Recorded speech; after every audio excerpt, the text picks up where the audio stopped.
नमस्ते दोस्तों, सभी को स्वागत है आपका हमारे YouTube चैनल में। आज मैं आपको एक ऐसे महापुरुष के बारे में बताने जा रहा हूँ, शायद लोग उनको जानते भी ना हो। भगत सिंह उन्हें अपना आइडल मानते थे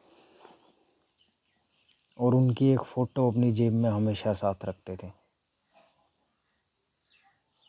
उनका नाम है करतार सिंह सराभा।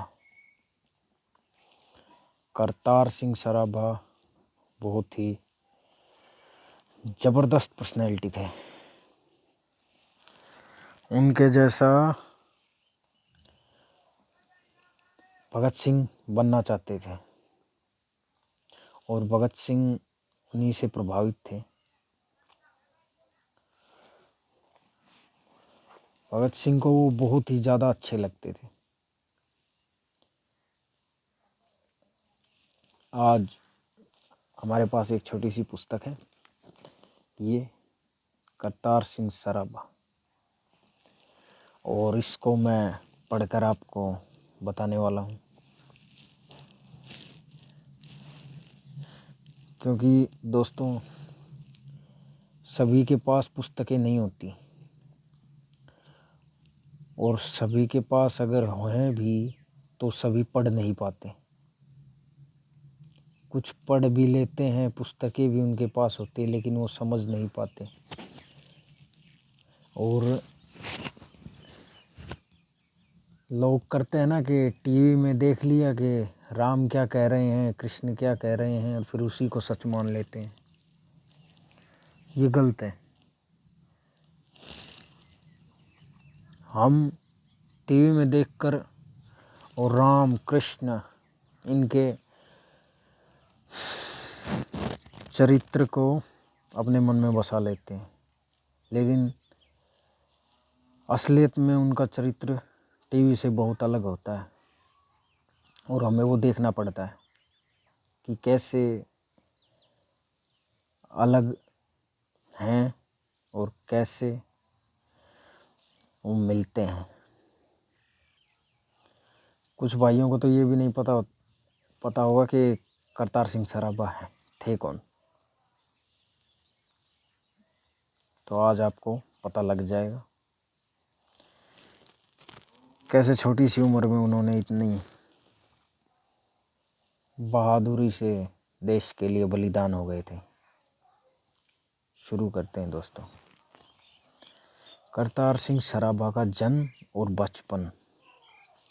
बेशक सराभा के बचपन के बारे में अधिकतर विवरण उपलब्ध नहीं है, फिर भी यह ज़रूर पता लगता है कि करतार सिंह 24 मई 1896 को लुधियाना जिले के गांव सराभा में सरदार मंगल सिंह और बीबी साहिब कौर के घर पैदा हुआ और कम उम्र में ही उसे माँ बाप की मृत्यु का आघात सहना पड़ा। उसकी परवरिश की जिम्मेदारी पूरी तरह से उसके दादा सरदार बदन सिंह पर आ पड़ी थी। करतार सिंह अपने माँ बाप का इकलौता पुत्र था। उसकी एक बहन थी जिसका नाम था घनकौर। दादा करतार से बेहद प्रेम करता था। वह उसे खेतीबाड़ी के काम में नहीं डालना चाहता था। उसकी इच्छा थी कि करतार पढ़ लिख कर किसी अच्छे रोजगार में लग जाए। करतार का गांव प्राथमिक स्कूल में दाखिल करवा दिया गया।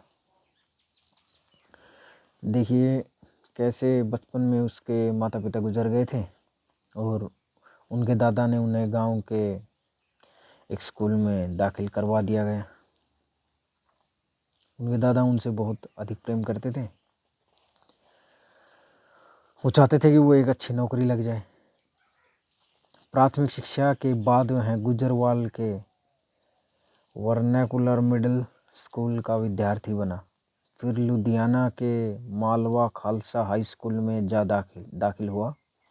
स्कूल में पढ़ाई के दौरान करतार सिंह सराभा साथियों का अगुआ और हरमन प्यारा विद्यार्थी था। चुस्त चालाक भी बहुत था। वह हंसमुख और मस्खरे स्वभाव का था। उसकी सर्वप्रियता के कारण दूसरे विद्यार्थी उसका साथ पाने के लिए उतावले रहते थे। वास्तव में होनहार, चुस्त और होशियार करतार सिंह में शुरू से ही नेतृत्व के गुण विद्यमान थे।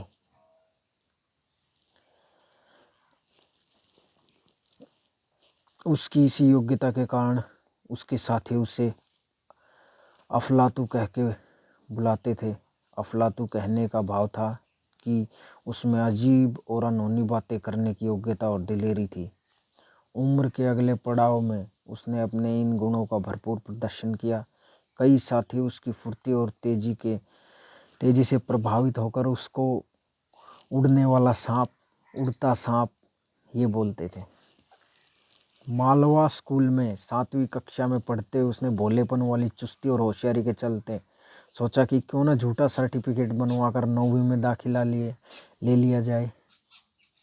पढ़ने का जुनून देखो बच्चे का।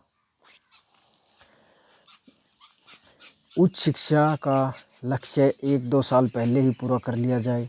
उसने मालवा स्कूल में 7वीं का सर्टिफिकेट लिया और उसे 9वीं का बनाकर आर्य स्कूल में दाखिल हो गया।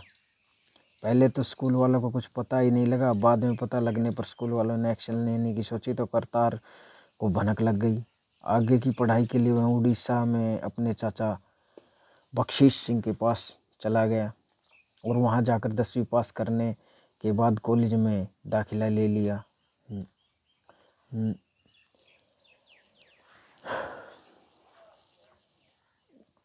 नया से नया ज्ञान हासिल करने की तलब में के चलते वह पाठ्य पुस्तकें पढ़ने के अलावा और भी बहुत सारा साहित्य पढ़ता रहता था। सर्टिफिकेट में बदलाव करके 9वीं में दाखिल होने की कोशिश से उसके स्वभाव के पक्ष का पता चलता है कि उसे ऊंची मंजिलें छूने की कितनी चाहत थी और वह जल्दी से जल्दी बड़ा मुकाम हासिल करने का अभिलाषी था। चाचा के पास रहकर पढ़ते हुए उसे अंग्रेजी बोलने और लिखने का अच्छा अभ्यास हो गया। वह अंग्रेजी साहित्य पढ़ने में दिलचस्पी लेने लगा। उस समय बंगाल और उड़ीसा आदि इलाकों में बहुत हद तक राजनीतिक चेतना पैदा हो चुकी थी। सराबा स्कूली पुस्तकों के अलावा चूँकि दूसरे साहित्य भी पढ़ता रहता था, इसलिए वह उस पर इस राजनीतिक जागृति का भी प्रभाव पड़ना शुरू हो गया। देश प्रेम और देश सेवा की भावना उसके अंदर कुलबुलाने लगी थी। फिर उसने अपनी पढ़ाई यहाँ से पूरी करके दोस्तों और वो अमेरिका में आगे पढ़ने के लिए जाने को तैयार हो गया था। अमेरिका के लिए खानगी उस समय का माहौल और उसके अध्ययन करने की जिज्ञासा ने सराबा के सोचने विचारने की दृष्टि विकृत कर दी। घर वालों की सलाह से उसे अमेरिका जाकर रसायन विज्ञान में उच्च शिक्षा प्राप्त करने का फैसला कर लिया और पासपोर्ट बनवाकर अमेरिका रवाना हो गया।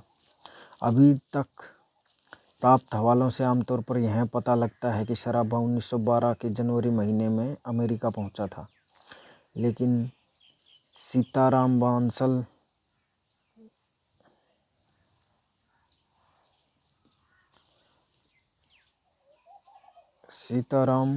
बंसल द्वारा अमेरिकी राज्य कैलिफोर्निया के शहर सैन ब्रूनो की national archives and record administration नारा से प्राप्त की गई जानकारी से कुछ अलग ही बात पता चलती है।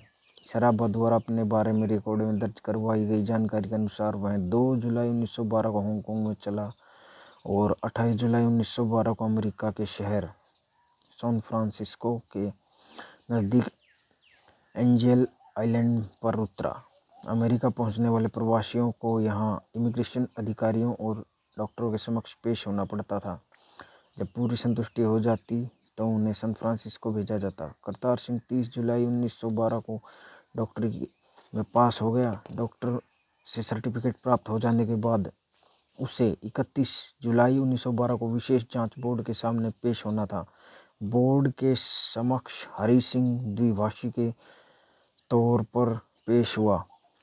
चेयरमैन ने करतार सिंह को कसम दिलवाई।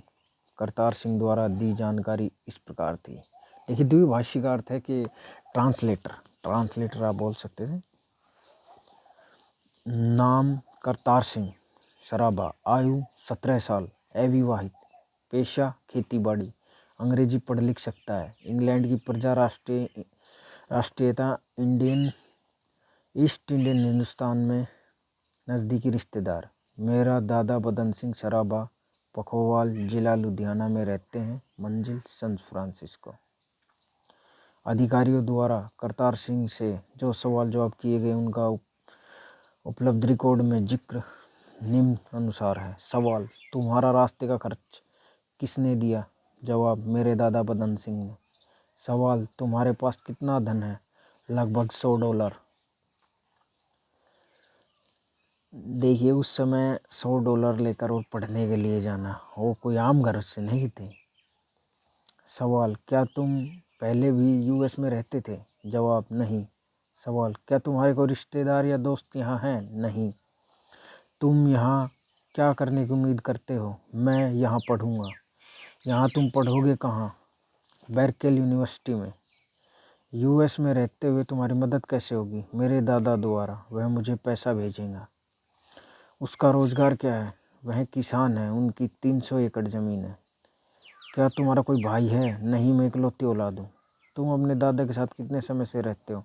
मेरे पिता को मरे हुए 11 साल हो चुके हैं। मेरी माता तकरीबन 4 साल पहले मरी थी। तुमने अंग्रेजी बोलना कहाँ से सीखी? लुधियाना जिले के मिशन हाई स्कूल से। वहाँ तुम कितने समय तक स्कूल जाते रहे? लगभग 4 साल और 5 साल। मैं अपने गांव में स्कूल में था। सवाल, क्या पढ़ाई के लिए तुम यहाँ कुछ और करने का इरादा रखते हो? नहीं, मेरा दादा मुझे हर महीने पैसा भेजेगा। कितनी राशि? लगभग $40 एक महीने के। बरकेल में तुम्हारा क्या पता होगा? मैं अभी नहीं बता सकता। क्या तुम इस देश में काम करोगे? नहीं। तुम यूएस में कितना समय रुकोगे? तकरीबन 5 साल। यूनिवर्सिटी में कौन सा विषय लोगे? Electrical engineering. तो देखिए, इलेक्ट्रिकल इंजीनियरिंग की पढ़ाई के लिए वो यूएस जा रहे थे। सवाल, एक महीना रहने के लिए $40 बहुत छोटी रकम है, क्या ऐसा नहीं है? मैं $50 से ज़्यादा ले सकता हूँ। ज़रूरत पड़ने पर वह तुम्हें ज़्यादा धन भेज सकता है। हाँ, बोर्ड की आम सहमति से राय है कि विदेशी को दाखिला दिया जाता है। स्टेनोग्राफर, मैं तस्दीक करता हूँ कि यह मामले की तस्दीकी प्रतिलिपि है। दस्तखती पैरोल। देशभक्ति का जागृत होना। अब ये देखिए, यहाँ पढ़ने तक तो पहुँच गए हैं, लेकिन इनके अंदर देशभक्ति की ज्वाला अभी फूटी नहीं है। तो कैसे वो देशभक्ति की तरफ बढ़ते हैं? कड़ी पूछताछ के बाद जब उसे अमेरिका में दाखिल होने की आज्ञा मिल गई तो उसने अपने साथ ही आए एक भतरी यात्री से इसका कारण पूछा। उसने बताया कि इस कड़ी पूछताछ का कारण यह है कि तुम लोग एक गुलाम देश के नागरिक हो। अमेरिका में घुसते ही गुलाम देश का नागरिक होने की, ना गुलाम देश का नागरिक होने की कड़वी बात उसकी संवेदनशीलता को बुरी तरह झकझोर दिया। देश में रहते हुए भी वह गुलामी की लानत को महसूस करता था, लेकिन साथी मुसाफिर के इस जवाब से उसे गुलामी का जितनी शिद्दत से एहसास हुआ, शर्मिंदगी भरा गहरा एहसास उसे अभी तक नहीं हुआ था। अमेरिका पहुंचने पर उसने बर्केल यूनिवर्सिटी में रसायन विज्ञान की शिक्षा हासिल करने के लिए दाखिला ले लिया। शुरू में वह एक अमेरिकी गृहिणी के घर किराएदार बनकर ठहरा। अमेरिका की आज़ादी का दिवस मनाने के लिए उस बुजुर्ग गृहिणी ने अपने देश की आज़ादी के लिए लड़ने और शहीद होने वाले देशभक्तों की तस्वीरों को फूलों से सजा रखा था।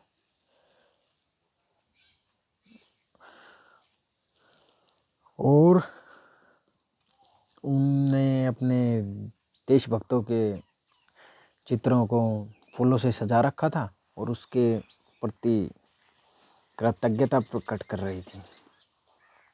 जब करतार सिंह ने उसे तस्वीरों के प्रति कृतज्ञता प्रकट करते हुए देखा, इसका कारण पूछा, तो वह गृहिणी ने बहुत स्नेह से बताया कि आज का दिन उनके लिए और सभी अमेरिकियों के लिए बहुत गर्व से भरा है, क्योंकि एक दिन उनका देश गुलामी की अंधी गुफा से निकलकर आज़ादी के प्रकाश से रोशन हुआ था। करतार सिंह ने यह सुनकर ठंडी आह भरी। हमें यह शुभ दिन देखने और आनंद से मनाने का मौका पता नहीं कब नसीब होगा। अपने नसीब की लड़ाई लड़ने के लिए उसे यूनिवर्सिटी में बहुत ही अनुकूल माहौल मिल गया। यहाँ 2 हॉस्टलों में 30 के करीब भारतीय विद्यार्थी रहते थे। इन विद्यार्थियों में बड़ी संख्या पंजाबी और बंगाली विद्यार्थियों की थी। पंजाबी एक हॉस्टल में रहते थे, जबकि बंगाली और मद्रासी विद्यार्थी दूसरे हॉस्टल में रहते। पर मिलने जुलने और आपसी रिश्ते में उनका एक दूसरे के प्रति रवैया भाइयों जैसा था। उनकी इस गहरी नज़दीकी का कारण था भारतवासी होना, और भारतवासी के तौर पर अपने अस्तित्व और अस्मिता के बारे में सचेत होने की भावना का सक्रिय होना। उसमें राजनीति चेतना की चिंगारी सुलग चुकी थी। इस चिंगारी को सुलगाने में लाला हरदयाल, भाई परमानंद लाहौर और एक बंगाली इनकलाबी विद्यार्थी जतेंद्र लाहिड़ी का बहुत योगदान था। विद्यार्थियों को एकता की माला में पिरोने में लाला हरदयाल और भाई परमानंद का बड़ा योगदान था। हालांकि देश को आज़ाद कराने के लिए विद्यार्थियों के विचारों में भिन्नता भी थी। करतार सिंह सराभा और दूसरे पंजाबी विद्यार्थियों का विचार था कि देश को केवल हथियारबंद संघर्ष द्वारा ही आज़ाद कराया जा सकता है। सराभा बहुत ही चेतन बुद्धि था, इसलिए उसकी बात जल्दी ही विद्यार्थियों द्वारा और दूसरे अगुआ लोगों द्वारा सुनी जाने लगी। दूसरी तरफ अधिकतर बंगाली विद्यार्थी अहिंसा में विश्वास रखते थे। उनका ख्याल था कि वह तकलीफ़ें झेल कर यहाँ पढ़ने आए हैं, इसलिए उन्हें पूरी तरह एकाग्रचित होकर पढ़ाई करनी चाहिए। अपने देश लौटकर और सरकारी नौकरियां करनी चाहिए, और जहाँ तक संभव हो भारत देश की आज़ादी के लिए कुछ करना चाहिए। क्रांतिकारी विचारों के विद्यार्थी, जिनमें करतार सिंह सराभा ने जल्दी ही अगुआ हैसियत अख्तियार कर ली थी, फ्रांस, चीन, रूस और इटली में हुए या हो रहे क्रांतिकारी प्रयासों के बारे में पढ़ते और विचार विमर्श करते। सराभा जानता था कि बिना क्रांतिकारी ज्ञान के केवल वक्ती तौर पर उठे जज्बाती उबाल से देश की आज़ादी के लिए लड़ना कोई सहज काम नहीं है। उसने महान क्रांतिकारियों मेजिनी, रूसो, सून यात सेन, प्रिंस क्रॉप्टिकन और गुरु गोविंद सिंह जी जीवनियाँ और रचनाएं पढ़ी। अब देखिए उन्होंने कैसे कैसे महापुरुषों की जीवनियाँ पढ़ी और उनसे शिक्षा ली। लाला हरदयाल ने हॉस्टल में विद्यार्थियों को इकट्ठा करके उनके मतभेद दूर करने के लिए एक मीटिंग करने की सलाह दी। दिसंबर 1912 के आखिरी सप्ताह की बात है। लाला हरदयाल हॉस्टल में आए और विद्यार्थियों को संबोधित करते हुए कहा कि अंग्रेजी साम्राज्य हमारा सबसे बड़ा दुश्मन है, इसलिए हमें अपने जिम्मे आया ऐतिहासिक फ़र्ज अदा करने के लिए ब्रितानी हुकूमत को उनकी जड़ों को भारत से उखाड़ देना चाहिए। उन्होंने कहा कि इससे बढ़कर न कोई पढ़ाई हो सकती है और न ही जिंदगी का कोई और मुकाम हासिल ही हो सकता है। देखिए उनके क्रांतिकारी विचार के पढ़ाई के लिए आए हैं, और जब पता लगा कि कैसे देश गुलामी को झेल रहा है तो पढ़ाई सब एक तरफ, पहले देश। असल में सच्ची देश सेवा तो यही लोग करके गए हैं। दक्षिण भारत में एक विद्यार्थी और बाद में गदर पार्टी के कारकुन बने डी चैंचिया उस मीटिंग में हाजिर थे। वे लिखते हैं कि लाला हरदयाल ने अपने प्रभावशाली और भावपूर्ण भाषण से अंत में कहा, अपने आप को महान देशभक्त और निडर लड़ाकू की तरह तैयार करो। तुम्हारे रास्ते में मुश्किलें आएंगी। तुम अपने इस क्रांतिकारी काम के लिए मर भी सकते हो। डॉक्टर, कलेक्टर, इंजीनियर या बैरिस्टर तो कोई भी बन सकता है, लेकिन आज भारत को आज़ादी के लिए बहादुर योद्धाओं की ज़रूरत है। ब्रितानी हुकूमत का गुलाम बने रहने से तो आज़ादी की खातिर आई मौत 100 दर्जे अच्छी है। भाषण के बाद बंगाली विद्यार्थी जतेंद्र लाहिड़ी ने लाला जी से सवाल जवाब भी किए, जो इस बात का प्रमाण था कि विद्यार्थी अंधे होकर किसी के पीछे लगने के बजाय विचारों का मत कर किसी निर्णय पर पहुंचते थे। ये देखिए बात बहुत बिल्कुल सही की उन्होंने। आज भी हमें अंधाधुंध किसी के विचारों पर नहीं चलना चाहिए, पहले देखना चाहिए, परख करनी चाहिए, उससे सवाल जवाब होगा तभी जाकर हमें उनकी बात माननी चाहिए।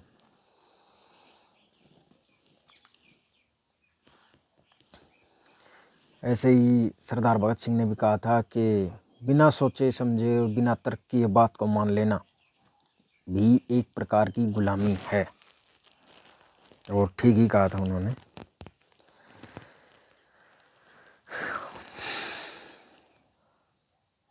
विचारों के मंथन से करतार सिंह सराभा का यह दृढ़ मत बन गया था कि देश को हथियारबंद क्रांति द्वारा आज़ाद कराने के अलावा कोई और मुनासिब रास्ता है ही नहीं। उसे भी दूसरे भारतीयों की तरह गुलामी का एहसास बड़ी शिद्दत से सताने लगा। गुलाम देश के नागरिक होने की हैसियत से जो जलालत सभी भारतीयों को वहाँ बर्दाश्त करनी पड़ती थी, उस जलालत का सामना प्रतिदिन सराभा को भी करना पड़ता था। उसे बड़ी शिद्दत से महसूस हो रहा था कि काले कुली, गुलाम भेड़े, भारतीय कुत्ते, तुच्छ हिंदू और डैम फूल जैसे संबोधनों और सहने और सुनने से बेहतर है किसी भी सूरत में देश को आज़ाद कराकर अपने गौरवशाली मानवीय अस्तित्व को बरकरार रखा जाए, या देश की आज़ादी के लिए आरंभ के लिए किए गए संघर्ष में खुद को कुर्बान कर दिया जाए।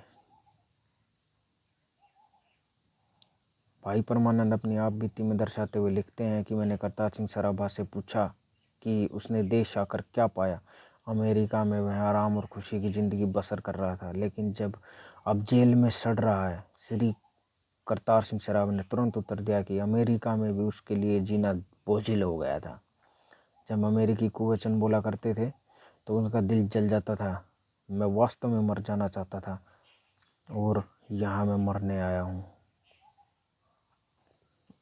देखिए, ऐसे विचार थे उनके 17 साल की उम्र में, और उसके बाद वो गदर पार्टी से जुड़े। सराभा के ये विचार उस समय के सभी अमेरिकी भारतवासियों की मानसिकता दर्शाते हैं। अमेरिका में करतार सिंह सराभा की तरह सभी भारतीय गुलाम की हीनता और शर्मिंदगी वाली हालत का सामना कर रहे थे।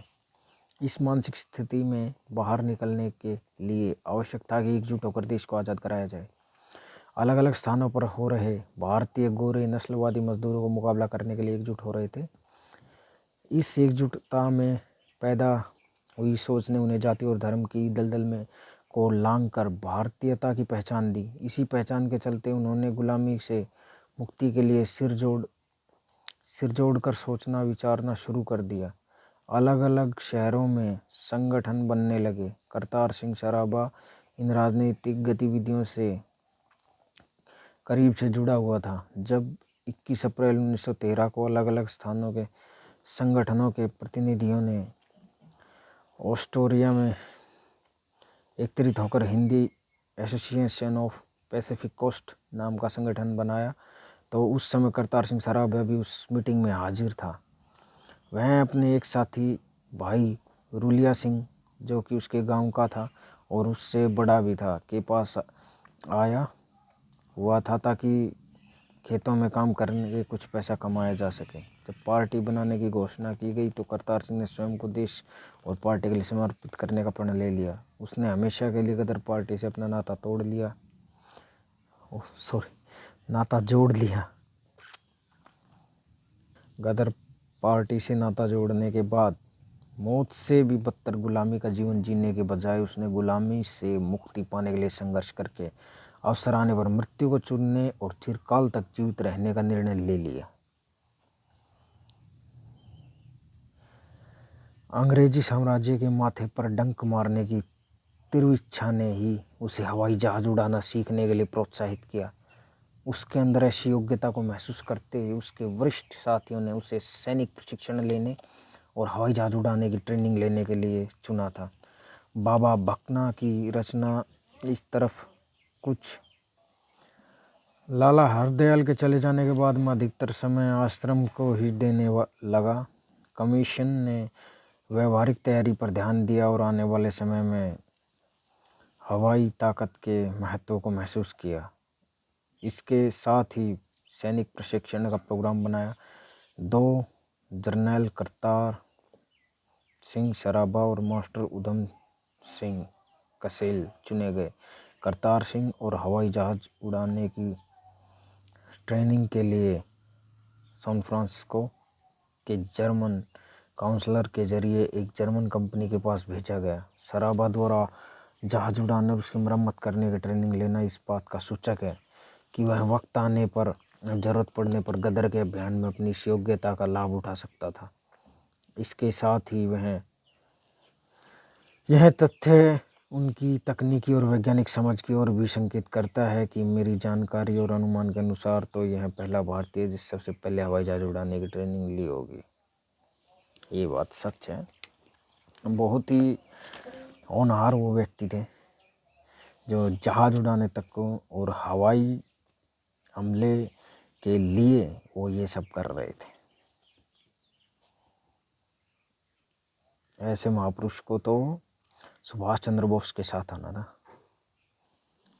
हिंदी एसोसिएशन जो बाद में गदर अखबार की लोकप्रियता के कारण गदर पार्टी के नाम से जानी जाने लगी, उसने पहले दिन के फैसले में ही एक फैसला यह किया कि पार्टी मुख्यालय सैन फ्रांसिस्को में कायम करके गदर अखबार निकालने की शुरुआत कर दी जाए। लेकिन पार्टी प्रधान सोहन सिंह भकना ने जब लाला हरदयाल से कई महीनों तक अखबार न निकल पाने का कारण जानना चाहा तो लाला हरदयाल ने अपनी बीमारी का बहाना बनाकर अखबार निकालने के लिए अपनी असमर्थता प्रकट की और यह सुझाव भी दिया कि उनकी जगह इस काम के लिए सरदार अजीत सिंह शहीद भगत सिंह के चाचा थे, जो वो करतार सिंह सराभा के साथी थे। इसलिए अजीत सिंह को अमेरिका बुला लिया जाए। लाला जी को सराभा करीब से जानता था, इसलिए मैं लाला जी के पास गया और अखबार निकालने की आवश्यकता को पूरा करने के लिए लाला जी को प्रेरित किया। निश्चित ही गदर अखबार का प्रकाशन आरंभ करके करतार सिंह सराभा की पहल का मुख्य योगदान था। इस तथ्य की पुष्टि करते हुए सचिंद्रनाथ सान्याल कहते हैं कि सराभा और उसके दो साथी ही सबसे पहले लाला हरदयाल के पास ऐसा पत्र प्रकाशित करने का प्रस्ताव लेकर हाजिर हुए थे। लाला हरदयाल तो पहले ही ऐसे मौके की तलाश में थे। उन्होंने खुशी खुशी इस काम को हाथ में ले लिया। इस तरह गदर नाम का अखबार प्रकाशित होना शुरू हो गया और धीरे धीरे इसी ने गदर पार्टी का संगठन बना दिया। यह हवाला बताता है कि शायद पार्टी बनने से भी पहले सराभा और उसके साथियों के अखबार निकालने के महत्व को पहचान लिया था। पर जब जिम्मेदारी लेकर भी लाला जी अखबार निकालने में टाल मटोल करने लगे तो करतार सिंह सराभा ही था जिसने अखबार का नाम किसी और के कंधों पर डालने की बजाय खुद लाला जी को ही इस काम के लिए उकसाया और यह भी कहा कि जिस दिन भी अखबार का काम शुरू होगा वह यूनिवर्सिटी का हॉस्टल छोड़कर उसके साथ मुख्यालय पर आकर अखबार का पहला सहायक बनने और पार्टी के लिए सक्रिय सेवा निभाने के लिए हाजिर हो जाएगा। आखिरकार लाला जी ने अखबार निकालने की जिम्मेदारी निभाने के लिए अपने आप को तैयार कर ही लिया। गदर पार्टी लहर के कार्यकर्ता जगजीत सिंह का हवाला इस प्रसंग पर और प्रकाश डालता है जिससे करतार सिंह के अथाह जोश के काम करने की ताकत और अखबार शुरू करवाने में उनकी भूमिका का ब्यौरा इस प्रकार देते हैं। सराभा इंसानी भेष में बिजली पैदा करने वाला एक डायनेमो की तरह था जो अपने अथाह जोश और उत्साह से हर उस आदमी को उत्साहित कर देता था जिसमें उससे वास्ता पड़ता था। यदि श्री सोहन सिंह भकना की बात सही मान ली जाए तो लाला हरदयाल अखबार की जिम्मेदारी निभाने में शिथिल पड़ गए थे, तो यह कोई बड़ी बात नहीं कि प्रबंधक कमेटी के जोर देने और सराभा जी के उत्साह ने लाला हरदयाल को अखबार की जिम्मेदारी निभाने के लिए फिर से पैरों पर खड़ा किया हो। श्री हरनाम सिंह टुंडीलाट जो बाद में गदर अखबार के काम करते रहे बताते हैं कि करतार सिंह ने $200 जो पढ़ाई के लिए देश से आया था लाला हरदयाल के हवाले कर दिया था और अखबार छापने का प्रबंध करने में एकदम जुट पड़े। पहले केस के फैसले में भी यह दर्ज है कि करतार सिंह सराभा का गदर का पहला पर्चा निकालने में हाथ था। सचिंद्रनाथ सान्याल और बाबा सोहन सिंह भकना के कथनों और साजिश केस के फैसले में दिए गए हवाले को देखते हुए गदर अखबार निकालने में करतार सिंह सराभा की पहल को प्रेरणा से कोई इनकार नहीं कर सकता। इससे भी संदेह नहीं है कि अखबार निकालने के लिए पहले सहायक के तौर पर करतार सिंह सराभा के युगांतर आश्रम में पहुंचा।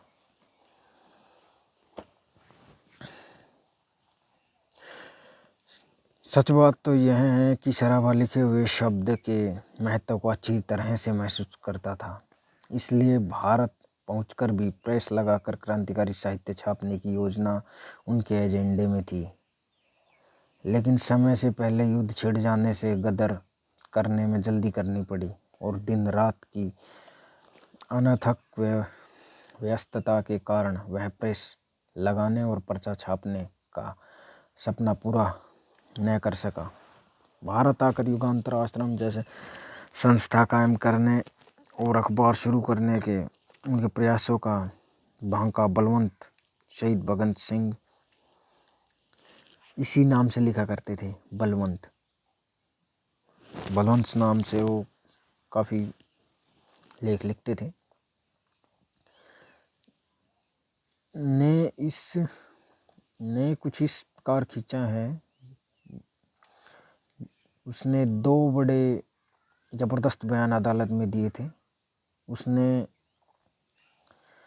सब कुछ बड़ी बहादुरी और दिलेरी से माना था। करतार सिंह शूरवीर था, वह कायरों की मौत नहीं मरना चाहता था। वह बताता है, मैं हिंदुस्तान इस काम के लिए लाया गया था कि मैं एक आश्रम की बुनियाद रखूं जिसका मंतव्य युगांतर आश्रम जैसा हो, और यदि ज़रूरत हो तो साहित्य बांटकर प्रचार किया जाए। मैं कपूरथला गया था और मेरे साथ पिंगले, अमर सिंह और परमानंद दूसरा भी वहाँ राम शरण दास से बातचीत हुई थी और उसे कहा गया था कि वह अखबार की योजना में हिस्सा ले और कुछ सहायता, लेकिन उसने इनकार कर दिया। मैं पिंगले और परमानंद संत गुलाब सिंह की धर्मशाला गए थे। वहाँ हमारे जाने का मकसद यह था कि अखबार निकालने पर विचार किया जाए। जनवरी में रास बिहारी बोस को भी मिला था और पिंगले ने उनसे मिलाया था। उनसे मिलने का कारण यह था कि हम एक अखबार बंगाली भाषा में भी निकालना चाहते थे। खुद करतार सिंह सराभा ने अपने बयान में भारत में युगांतर आश्रम बनाने और अखबार निकालने की इच्छा का इजहार किया था। मैं पिछले सितंबर से वापस आया था कि मुल्क में भी अमेरिका जैसा युगांतर आश्रम कायम करूँगा। इस आश्रम से एक गुप्त अखबारी जारी किया जाएगा।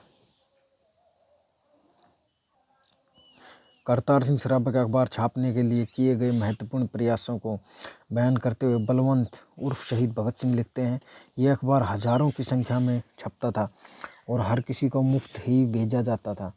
कभी किसी ने चंदा नहीं मांगा जाता था। इस काम में बहुत सारा पुरुषार्थ भाई करतार सिंह जी का ही था। वह बड़े प्रेम और लगन से काम करता था और उसके चेहरे पर हर समय मुस्कुराहट रहती थी। वह उसके प्रयासों का ही फल था कि जहाँ कहीं हिंदुवासी था वह उसे पर्चा पहुँचाया जाता था। करतार सिंह सराभा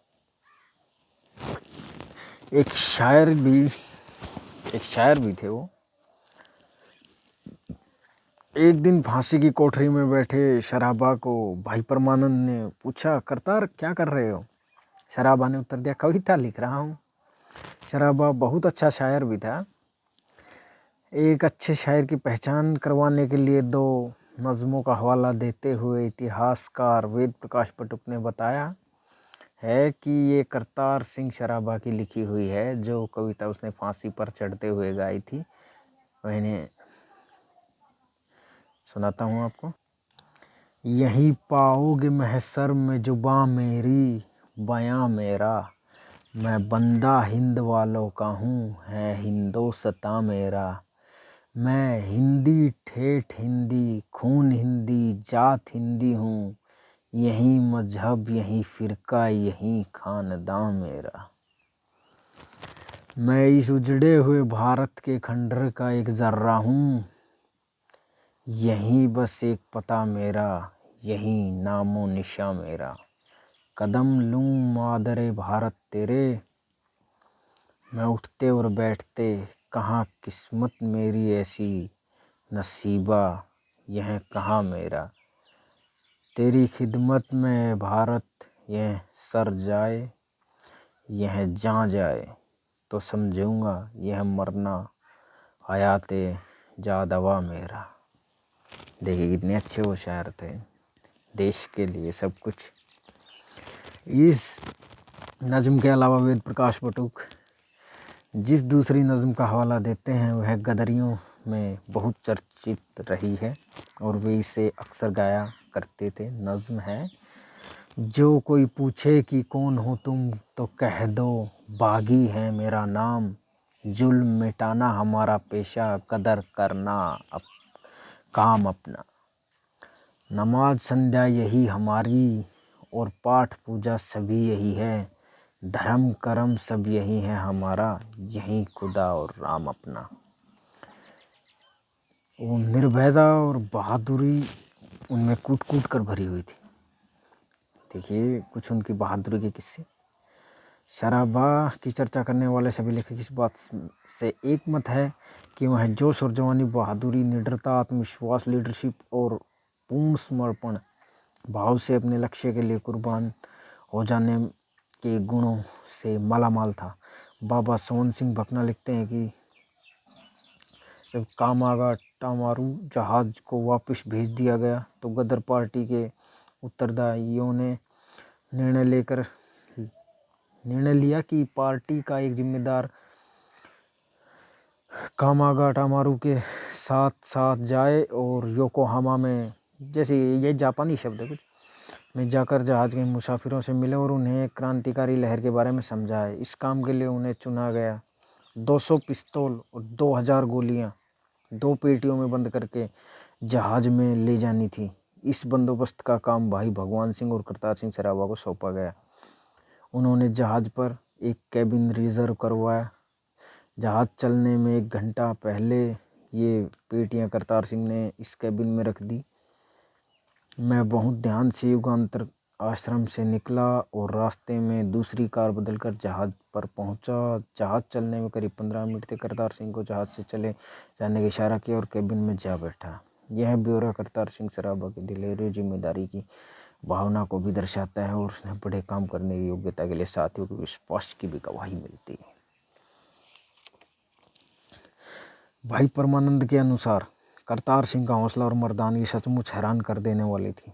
जब अमेरिका के दूसरे गदरी भी हिंदुस्तान निर्देशानुसार काम करें, ऐसा लगता है कि जब कोई उनके आदेशानुसार काम न करके ढिलाई दिखाता था तो वह उसे कहता था कि उसने मेरे परमानंद साथ विचार विमर्श किया है और यह हुक्म मेरे हैं। बेशक जब मैंने उससे इसके बारे में पूछा तो उसने इस बात से इनकार किया कि वह ऐसा करता है, पर मेरी सोच कहती है कि उसका ऐसा स्वभाव था और वह ऐसी बातें कर सकता था। विद्यार्थियों को यह कहा करता था, अपनी पढ़ाई छोड़ दो, जर्मन आ रहे हैं, और मैं उनसे तुम्हें सेना में कमीशन दिला दूंगा। वह पैदल या रेलगाड़ी द्वारा यहाँ भी किसी गांव या स्कूल में जाता, वहाँ अक्सर ऐसी बातें ही करता था। एक बार रेल में सफ़र करते हुए वह एक हवलदार से मिला और उसे साफ साफ कहने लगा, तुम नौकरी क्यों नहीं छोड़ देते? नौजवान लड़के को जोश में भरा देखकर हवलदार ने कहा, वह अपने आदमियों को उसके पास म्यांमार ले आए। असले की चाबियां मेरे हाथ में हैं, मैं सारी चाबियां तुम्हें पकड़ा दूंगा। इस काम के लिए 25 नवंबर का दिन निश्चित किया गया। जब उसने अपनी कमेटी में यह सवाल बहस के लिए रखा तो उन सभी ने उसका मजाक उड़ाया। उस समय करतार सिंह ने कहा, ठीक है, पर मैंने इस बारे में भाई परमानंद से पूछा है और उसने सहमति प्रकट की है। उसके लगभग 100 साथियों में मियाँ मीर के नज़दीक रेलवे स्टेशन पर बेचैनी भरी रात गुजारी, पर वहाँ वह हवलदार न आया। इस घटना के बारे में नवाब खान ने कहा कि जब उसने इस संबंध में ऐतराज़ किया तो करतार सिंह ने उत्तर दिया, मैं क्या कर सकता हूँ, यह भाई परमानंद ही हैं जो मुझसे ऐसी बातें करवाता है। यदि यह बात सच है तो उसने बारे में कोई संदेह नहीं रह जाता कि करतार सिंह अपने अनुयायियों के मन में अपनी लीडरशिप योग्यता के संबंध में जरा सा भी संदेह पैदा होने से बचने के लिए ऐसा करना जरूरी समझता था। यह भी सच है कि अमेरिका में भी यह करतार सिंह सराभा ही था जो गैर पंजाबी क्रांतिकारी नौजवानों से संपर्क बनाने और उनसे गदर का प्रचार करने का काम करता था। भारत आकर भी सराभा ही था जिसने बंगाली और दूसरे प्रांतों के इनकलाबियों से राब्ता कायम करने का प्रयास किया। सुरेंद्रनाथ बनर्जी जैसे बंगाली क्रांतिकारी ने सराभा की हिम्मत और उत्साह देखकर कहा था, तुम अपनी हिम्मत और संकल्प के अनुसार काम करते जाओ, बंगाल तो सही समय पर आपकी सहायता करेगा ही। सराभा की दृढ़ता काम आई और आखिरकार सचिंद्रनाथ सान्याल सराभा के बुलाने पर जालंधर आया। वहाँ करतार सिंह सराभा, प्रीति सिंह, अमर सिंह और राम लखा आदि गदरी हाजिर थे। सान्याल ने यह सब जानना चाहा कि उनका लीडर कौन है, क्योंकि वह उस लीडर से ही बातचीत करना चाहते हैं। तो अमर सिंह ने कहा, सच पूछो तो हमारा असली नेता है ही नहीं, इसलिए हमें रास बिहारी बोस की ज़रूरत है। हमारे बीच किसी को भी विशेष जानकारी नहीं है, इसी वजह से हमारे काम करने का कोई सिलसिला नहीं बन रहा। हमें बंगाल से सहायता की ज़रूरत है। करतार सिंह ने इसी बात की हामी भरी, पर साथ ही अमर सिंह की ओर इशारा करके कहने लगा, देखो भाई, इस तरह हिम्मत क्यों हारते हो? ज़रूरत पड़ने पर देखना हम में से कितने छुपे रुस्तम निकल आएंगे। सराभा की इन बातों से सचिंद्रनाथ सान्याल ने अंदाज़ा लगा लिया कि वास्तव में अगर कोई काम करने वाला है हम में से तो वो करतार सिंह सराभा ही। देखिए दोस्तों, वीडियो तो काफ़ी लंबी हो गई है, लेकिन मानने वाला मैं भी नहीं हूँ। रास बिहारी बोस को पार्टी की अगुवाई सौंपने के लिए करतार सिंह द्वारा जोर देकर उनको पंजाब बुलाने की हकीकत बताती है कि करतार सिंह के लिए क्रांति की सफलता पहला लक्ष्य था। हमारे आजकल के अगुवाओं की तरह अपनी गद्दी और प्रभुता बनाए रखने की लालसा का लक्ष्य हरगिज नहीं था। करतार सिंह सराभा के दूसरे गुणों में एक गुण यह भी था कि वह अनथक कमेरा था। उसको न दिन में चैन था न रात में। हर समय पार्टी के प्रभाव क्षेत्र को बढ़ाने के लिए वह गांव-गांव, शहर-शहर, प्रांत दर प्रांत चक्कर लगाता रहता। सराभा की काम करने की अथाह क्षमता का जिक्र उसके वरिष्ठ योद्धा साथी भी बड़े उत्साह से करते हैं। बाबा सोहन सिंह भकना के अनुसार मुख्य संपादक लाला हरदयाल उर्दू में लिखते थे और पंजाबी में तर्जुमा करतार सिंह सराभा करता था।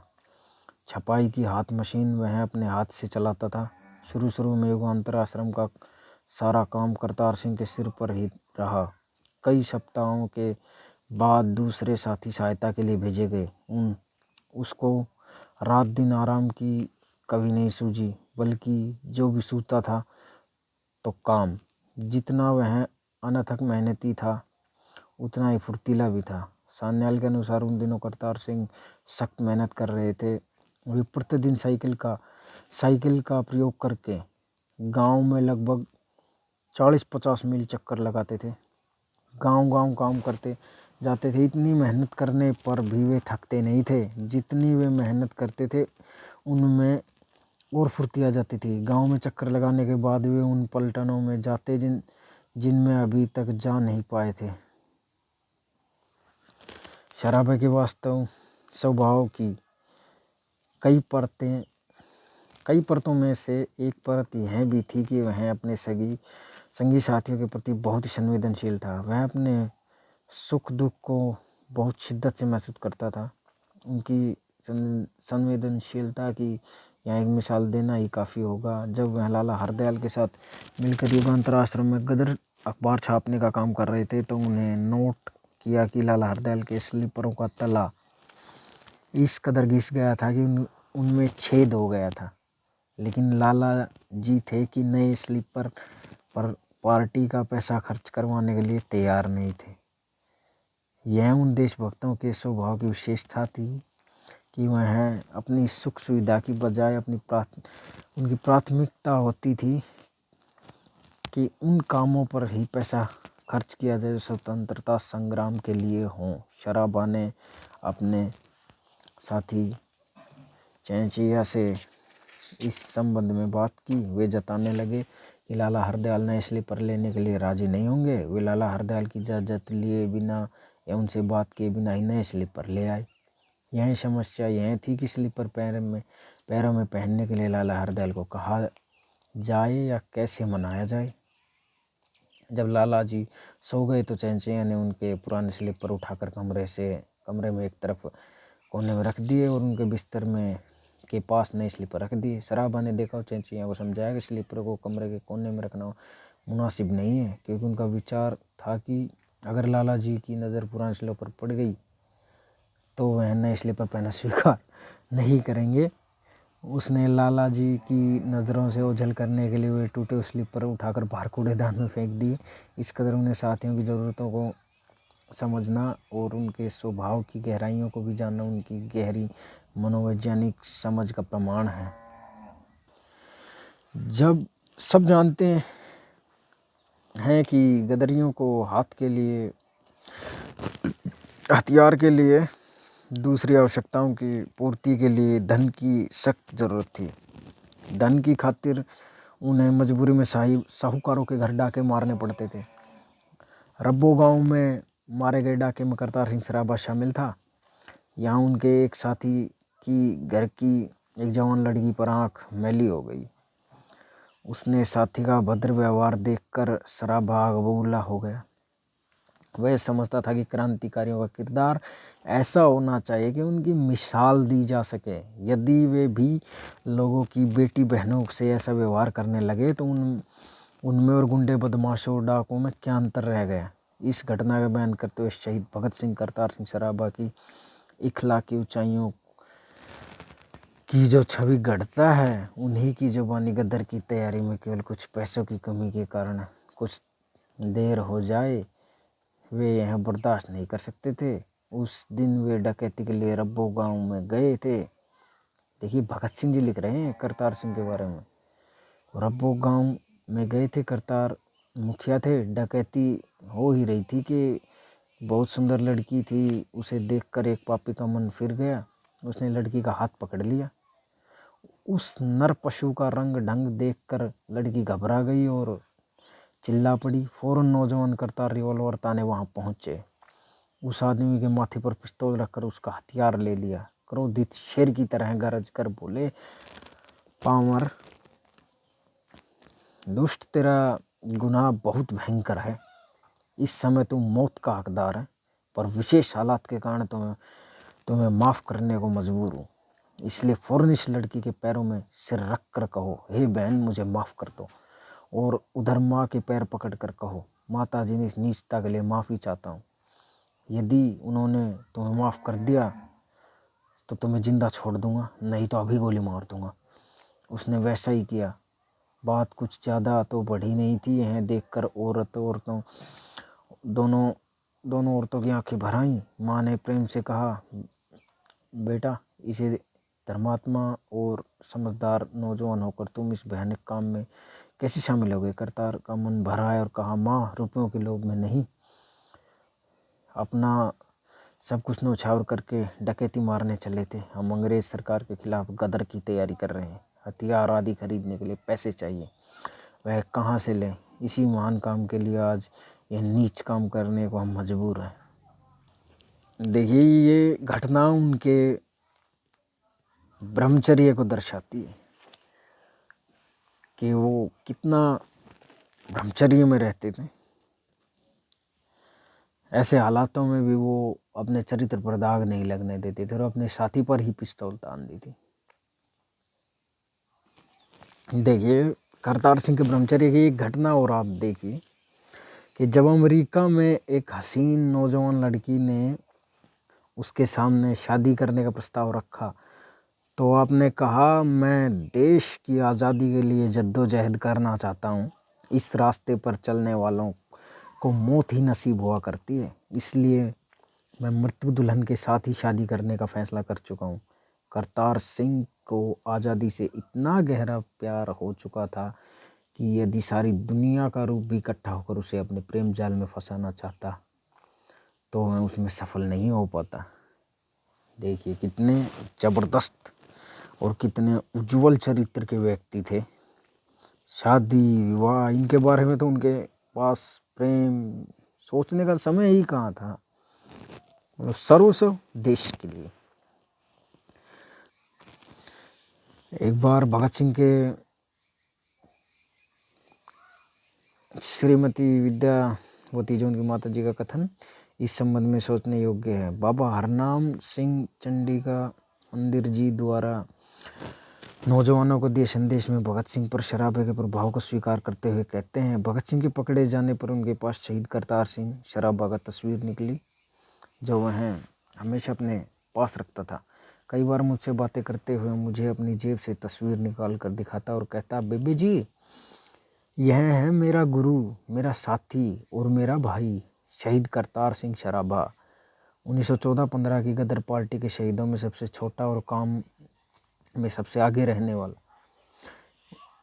घर में काम करते हुए और इधर उधर फिरते हुए भगत सिंह गाता रहता था। देखिए भगत सिंह जी घर में काम करते हुए गुनगुनाते रहते थे, जैसे कि हमारा कोई हीरो कोई आइडल होता है, हम बताते हैं अपने माता पिता को उसके बारे में, वैसे भगत सिंह जी बता रहे थे और कुछ गुनगुना रहे थे कि सेवा देश दी जिंदड़िए बहुत औखी, गल्ला करनियाँ ढेर सुखलियाँ ने, जिन्हा देश सेवा विच पैर पाया उन्हें लख मुसीबता झेलियाँ ने। देखिए कितनी प्यारी बात कही है। हम पर ज़्यादा असर तो करतार सिंह शराबा का था। उसे पहले फांसी हो चुकी थी, उसका बहुत असर था। हम उसे राष्ट्रीय नायक समझते थे। भगत सिंह तो अपने पास करतार सिंह शराबा की तस्वीर रखा करता था। वह समझता था कि बहादुरी से करतार सिंह शराबा ने कोर्ट में अपने आप को और राइट ऑफ इंडिपेंडेंस को डिफेंस किया, उतना किसी और ने नहीं किया। क्योंकि जब जज ने उसे कहा कि नौजवान तुम सोच लो कि जो कुछ तुम कर रहे हो उससे फांसी के अलावा कुछ और नहीं हो सकता, करतार सिंह ने साफ कह दिया कि मेरा सब कुछ सोचा हुआ है, यह सब कुछ ठीक है। इसलिए भगत सिंह पर उनका ज़्यादा प्रभाव था। 1914 में सैकड़ों गदरियों को फांसी हुई थी, उनकी बड़ी कुर्बानी थी। उन सब का भी हम पर पूरा असर था, उनकी कुर्बानियाँ हम बार बार दोहराते थे।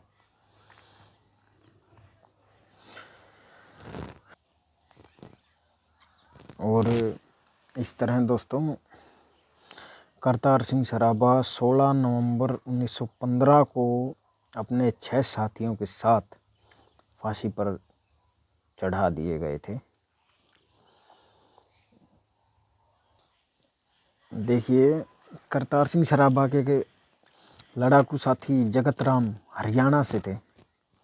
उनके द्वारा शराबा को कुछ शब्दों से नवाजा गया था। जैसे वो लिखते थे कि एक कविता के रूप में, फख है भारत को एक करतार तू जाता है आज। जैसे ये फक इसमें लिखा हुआ है, फक्र है भारत को एक करतार तू जाता है आज, जगत और पिंगल को भी तू साथ ले जाता है आज। हम तुम्हारे मिशन को पूरा करेंगे संगियों, कसम हर हिंदी तुम्हारे खून से खाता है आज। वाह, बहुत अच्छी कविता।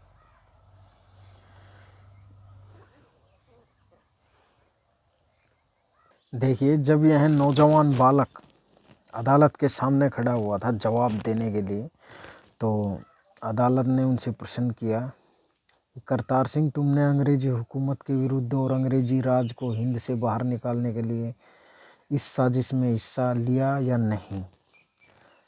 तो उस नौजवान ने उत्तर दिया कि हिस्सा तो क्या, मेरा तो केवल एक ही धर्म यह है कि गैरों से अपने देश और जाति को कैसे बचाऊं, और अंग्रेज़ों का नाम और निशान मिटाने के लिए मैंने हर ढंग अपनाया है। अखबार, शास्त्र और सेना में प्रचार करना मेरा मुख्य काम और धर्म है। यह उत्तर सुनकर जजों ने पूछा कि क्या तुम्हें पता है इस बयान का नतीजा तुम्हारे लिए क्या निकलेगा। उत्तर मिला, हाँ मैं जानता हूँ, मौत। लेकिन मुझे मौत से बिल्कुल भय नहीं लगता। यह एक उम्र तो क्या, यदि ऐसी सैकड़ों उम्रें भी मुझे न्योछावर करनी पड़ी तो बड़ी खुशी से करूँगा। ऐसे शब्द थे अदालत के बीच में करतार सिंह सराभा जी के। नाहर सिंह गरेवाल ने सराभा के मुकदमे के फैसले के समय सराभा की प्रतिक्रिया का जिक्र करते हुए उसके उत्साह की छवि का कुछ इस प्रकार सृजन किया है। 13 सितंबर 1915 को मुकदमे का फैसला सुनाया गया, जिसमें फांसी का हुक्म सुनाया गया। करतार सिंह ने फांसी का हुक्म सुनकर कहा, धन्यवाद। संपत्ति जब्ती करने के आदेश पर कहा, यदि हमारे कपड़े भी नीलाम कर दिए जाएं तो भी अंग्रेजों का घाट पूरा नहीं होगा। बात उनकी बिल्कुल सही है। मैं फिर से पैदा होकर हिंदुस्तान की आज़ादी के लिए काम करूँगा। अतः 16 नवंबर 1915 को सुबह सराभा ने अपने 6 साथियों समेत सेंट्रल जेल लाहौर में स्वयं को देश की आज़ादी के लिए कुर्बान कर दिया और फांसी चढ़ गए। फांसी लगने के दूसरे दिन Kalan Khan warden, jail police का सिपाही, उनकी ड्यूटी हमारे ऊपर लगाई गई थी। करतार सिंह की फांसी के दिन उसकी ड्यूटी फांसी घर में थी। भाई साहब, भाई रणधीर सिंह ने उससे पूछा, क्या उस समय तुम ड्यूटी पर थे? करतार सिंह का अंतिम समय कैसा रहा? कलन खान ने बताया कि करतार सिंह ने फांसी के तख्ते पर खड़े होकर अंत में ये लफ्ज़ कहे, दरोगा, मत समझ कि करतार सिंह मर गया है। मेरे खून में जितने कतरे हैं उतने करतार सिंह और पैदा होंगे और देश की आज़ादी के लिए काम करेंगे। इसी तरह सराभा का एक और जुझारू साथी बाबा शेर सिंह वेईपोई फांसी की सज़ा सुनाए जाने गदरी योद्धा और सराभा की प्रतिक्रिया को बयान करते हुए लिखता है, फांसी कोठरियों में बंद गदरी भी आज़ादी के गीत गाते और खुशियाँ मनाते थे। किसी के दिल में मृत्यु का रत्ती भर भी भय नहीं था। फांसी के दिन करतार सिंह सराभा का तौल किया गया।